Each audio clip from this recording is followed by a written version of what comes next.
Hello, AJ, and welcome to the booth. How are you? We're feeling amazing. Good. It's been a very long day meeting with brand partners and creators and doing stuff like this, but I'm so happy to be here. Quite literally being a boss. Had so much fun at your dinner last night. Thank Shout out you. Sprout Social Shout out and Sprout. Greg. And it's just, I'm excited to yap. Yeah, likewise. So what are some of the things that you're looking forward to in the creator economy next year? I think 2025 is LinkedIn's moment. Mm-hmm. I think the business creator, the professional creator, it's their year. Mm-hmm. I think a lot of people assume that LinkedIn is B2B. Yeah. We're doing so many campaigns at my company, Creator Match, Mhm. that are also B2C. So we're actually starting this new acronym, B2P, business to Ooh. professional. Okay. So any creator, kind of like yourself, who has an audience of professionals that you can market a B2B software company as well as a B2C mattress brand, because you need to sleep as one. Yeah. I need to sleep as one. It's Yes, exhausting. quite literally. I do interviews all day. Yeah. But that's what I'm most excited about. And LinkedIn is so untapped. Mhm. We have an agency where we run the biggest campaigns of the biggest brands in the world. And we have a software side as well. We're building a sourcing tool for LinkedIn creators, Yeah. Chrome extension, which we're one of the early beta testers for. We have media kits and going all in on LinkedIn. Yeah. So let's talk a little bit more about LinkedIn, because I do feel like a lot of brands are missing an opportunity to partner with creators and influencers on the platform. We kind of understand why. Like, Sure. LinkedIn has historically been a platform that has, a certain type of je ne sais quoi, a je ne sais quoi. And I think now that the landscape is changing, we're seeing more opportunities. But what do you feel like brands should know about LinkedIn? I think that the issue, the disconnect, Yeah. is, and why it's so hard in Creator Match, we match brands with LinkedIn creators, why it's so hard is that the brands don't realize that there are LinkedIn influencers. Mhm. And the LinkedIn influencers don't know that they're influencers. Like, I've had conversations with brands who literally said, wait, they're influencers on LinkedIn? So Yes. there's one disconnect. And Yeah. that's where the money comes from, is the brand side. Yeah. And on the creator influencer side, they're like, wait a second, you're saying because I have 500,000 followers, they get 1 million impressions per post, I can monetize? And I'm like, yeah, you can. Yeah. So when both sides don't even know what's going on and don't realize the opportunity, my job as the founder of Creator Match is to educate both sides. So I'm on calls every day with brands, even agencies, creators, explaining the opportunity, showing them the art of the possible. Yeah. And that the biggest, like before we talk about anything, like the education is the biggest piece. Yeah. And then once you get educated and say, okay, the opportunity is here, you start noticing some campaigns, whether it's Hootsuite, whether it's Notion, Sprout Social, whatever it may be. Okay, I want to dip my toes in, but LinkedIn's not a platform for influencer marketing. Yeah. They don't offer an API where you can just plug in your existing software Yeah. to source creators. Yeah. And a lot of these other companies, we say they're a mile wide, inch deep. So they do a lot of a little. We do a little of a lot. We are an inch wide, mile deep, and go so deep into LinkedIn that we've done the most campaigns out of any other agency, have paid out hundreds of thousands of dollars to LinkedIn creators like yourself, right? Yeah. Shout out to Jade. And we're also building the coolest software to run these campaigns for our Chrome extension, Yeah. media kits, sourcing platform for LinkedIn to really bridge the gap and match brands with LinkedIn. Yeah. I actually kind of want to hear a little bit more about the methodology behind the Chrome extension. Yes. Like, how did that idea come about? Brands are in the dark, and everyone's in the dark. Yeah. Everyone's in the dark, and you're literally hunting for brand deals, for lack of a better word. Yeah. And you're shooting in the dark. Yeah. So imagine a world where you could, as a brand, uncover what creators are doing sponsorships, what Jade's engagement rate is, what her top video posts in the last 20 days are.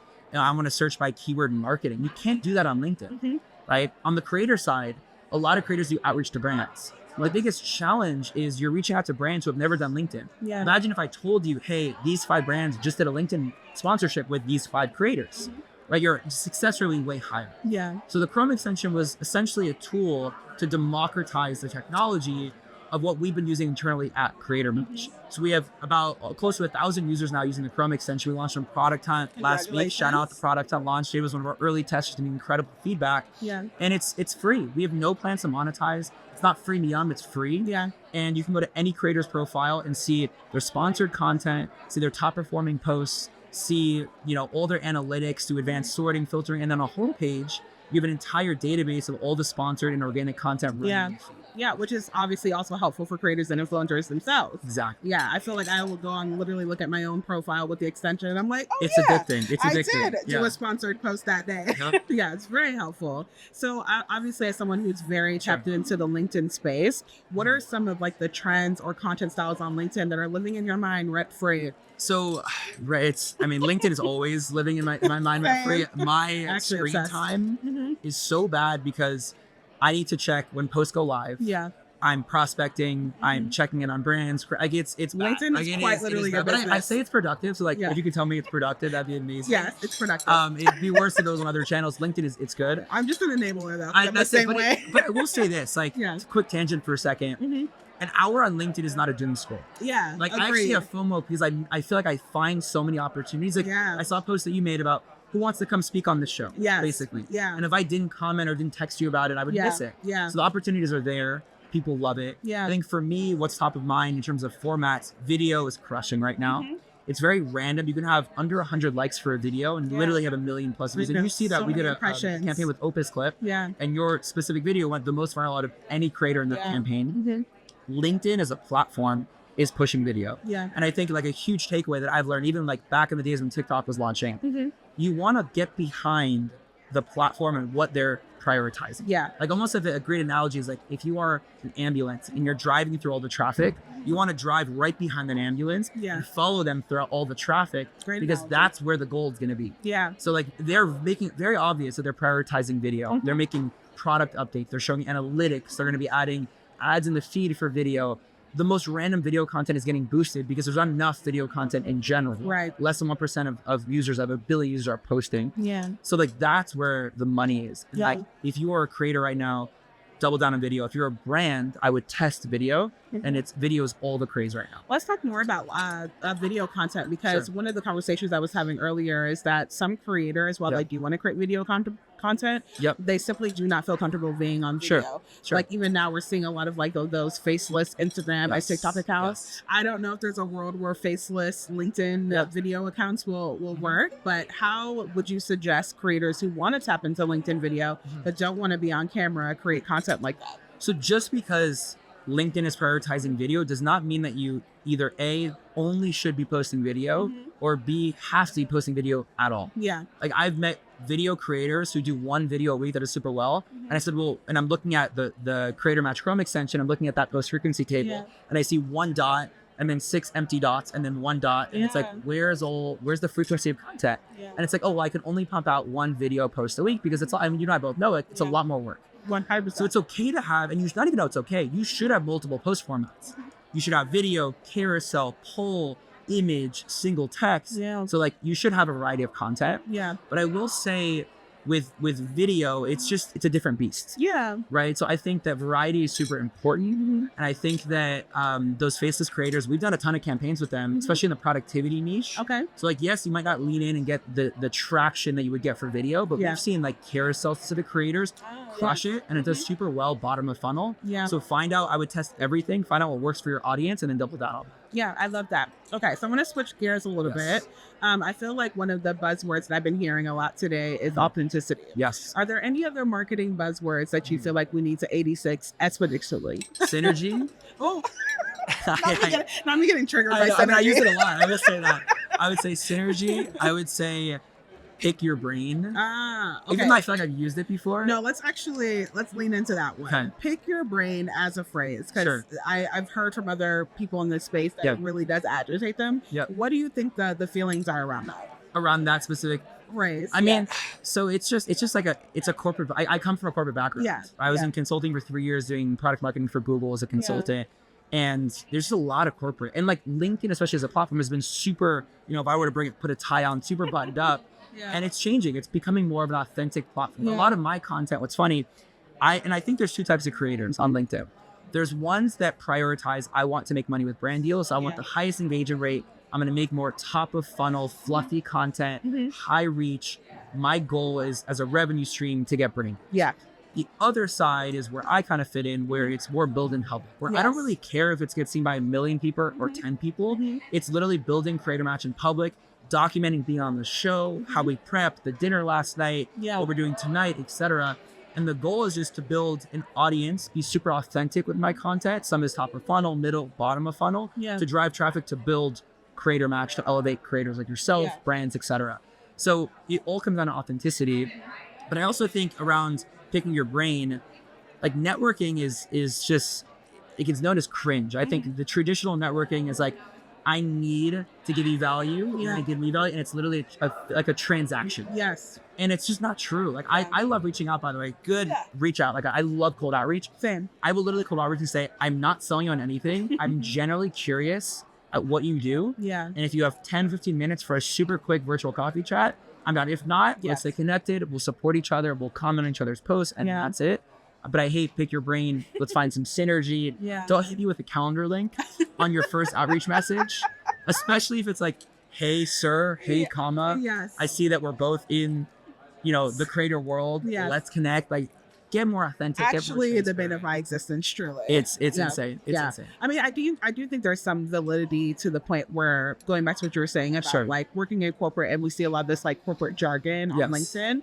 And it's so funny because like obviously we are seeing a shift where the more like millennial and Gen Z professionals are getting on the platform. We're a lot more casual in our tone, but there still feels like a little bit of a divide of what I call legacy users on LinkedIn who are more used to using LinkedIn in a more traditional fashion, and then like these new gen users that are like showing up in a way that they would on TikTok, Instagram, or Twitter. Like with that divide in mind, like where do you feel like is the common ground in using a platform like LinkedIn? I mean, I don't think there needs to be a common ground. Like, I one of the things that actually, like a hot take, I hate when people say like, let's normalize blank. Yeah. Why do you need to normalize it? Yeah. Like your content is to me is so unique. I always recognize that everything you do, first letter of the first word of the sentence is lowercase. Yes. Like, and that's just you. Mm-hmm. But you don't have to normalize that. Yeah. Like, that is you, and nobody can take that away from you. Yeah. And no one needs to normalize it. So, like, yes, I think traditionally on LinkedIn, it's very buttoned up, corporate, suit and tie. And all there was I'm happy to announce that I got a job at Scott Social. Yeah. But it's changing. I think more Gen Z's footing the platform, and you're seeing a lot more of like the Facebook-esque content. Selfies, quick hack. Selfies are super well on LinkedIn. It's just super funny. So well. We gotta do it right now. They love it. Yes. They love a face. Yeah. But what's crazy is you realize that so much content prior had no face. Yeah. Right? So they need something. Twitter's kind of dying, or X, whatever you want to call it, identity crisis. Facebook, whatever happened to Facebook. TikTok, who knows? It's in limbo. And there's LinkedIn. Yeah. And you like, my dad loves LinkedIn. And then like I have kids that I know in high school that use LinkedIn as well. Yeah. So you have everybody using it. I think in the next few months or few years, the content will completely shift. Yeah. It's starting to become more and more authentic. It's very obvious. And if you're more authentic and real and transparent, like I've seen posts about mental health where you're struggling with, those do super well. Absolutely. And for creators and influencers who really want to get on LinkedIn, but are intimidated or have no idea where to start, what advice do you have? Oh my God, I could talk. I mean, how long is this podcast? And I can talk. We got 3 minutes, AJ. Literally forever. So I will say this. A couple things here. The first thing is, I think I'm Exhibit A in the sense that like the best things in my life, I've come from hunting myself out. I call it throwing my hat in the ring. Period. So, you can, I think a lot about like what happens in 100 years, and you're on your deathbed, tombstone, you're looking back on your life and you're saying, man, I should have posted on LinkedIn. Man, I should have, not even LinkedIn. LinkedIn's so specific. And I should have put myself out there. And you realize that what everybody's thought of you is so irrelevant. I mean, like, you're such a great example as well, where like you are absolutely crushing. I told you at dinner last night, I'm like, I applaud you for, you're doing so much. You're like literally omnipresent. You're getting featured in Forbes here. Your LinkedIn's posting about you here, you're everywhere. But it's because you're authentic and you put yourself out. Right? It's the first thing. And the second thing is, everyone talks about being cringe. You have to climb Cringe Mountain to overcome Cringe Mountain. Say it again. Right? You have to overcome Cringe Mountain. And if people are really making fun of you, like what even that is mean? Okay, wow, you're making a post on LinkedIn. Like that's cringe. But it stems from jealousy. You should tell yourself that. I love this quote. David Goggins quote, no hater will ever be doing better than you. You'll talk about it. Right? Like, we get some stops right there. Yes, right? absolutely. So if someone's commenting, they're a troll, they're like, oh, this, that, it literally is coming from, like, I actually feel bad for them. I don't take it personally. I love the engagement. It's because the irony is when they engage, their audience is going to get my post now. 100%. So I'm like, I love it. Let's chat about it. And if you truly are just trying to help others, inspire others, elevate everybody, and not trying to tear people down, which is what you should do.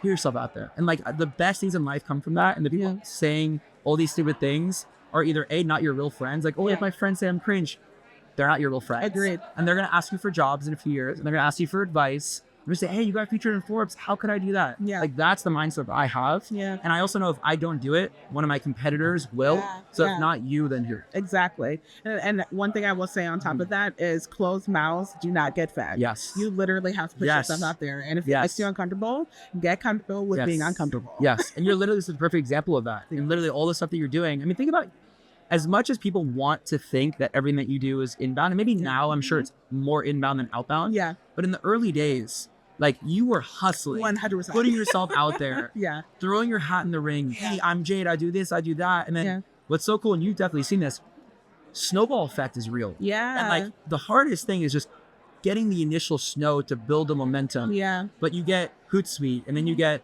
Opus, and you get a couple brand deals, and it starts to build a little bit, and you become Yeah. such an attractive creator. And it's like this massive, like Yeah. outside of the screen, this massive snowball Yeah. that is just going out of control in a good Yeah. way. And then it switches, it's all inbound, your rates go up, Yeah. everything's preferential to you, and you have all the leverage as the creator. Absolutely. We've seen, I mean, we've given out so many first checks to creatives. And I love like showing the art of the possible that, hey, you've been creating content for X amount of years and we're going to be your first paycheck. Like you can never get that back. You Yeah. always say we got them their first paycheck. Yeah. And then literally blank 6 months from now, in those tiles from our Chrome extension that Yeah. show all the sponsored content is filled with green, all Yeah. the sponsored content. Like I love to pay out creators, get them their first paycheck and show them the possible, but it all starts from putting yourself out there. Yeah. 100%. All right, AJ, I want you to plug yourself. Tell people where they can find you. I always joke that like if I didn't say LinkedIn, I feel like that would be the biggest. No, literally.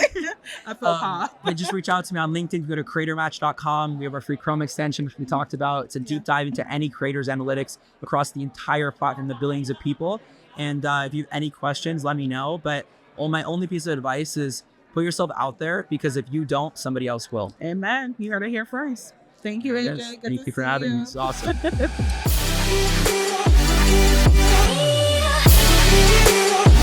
Yeah.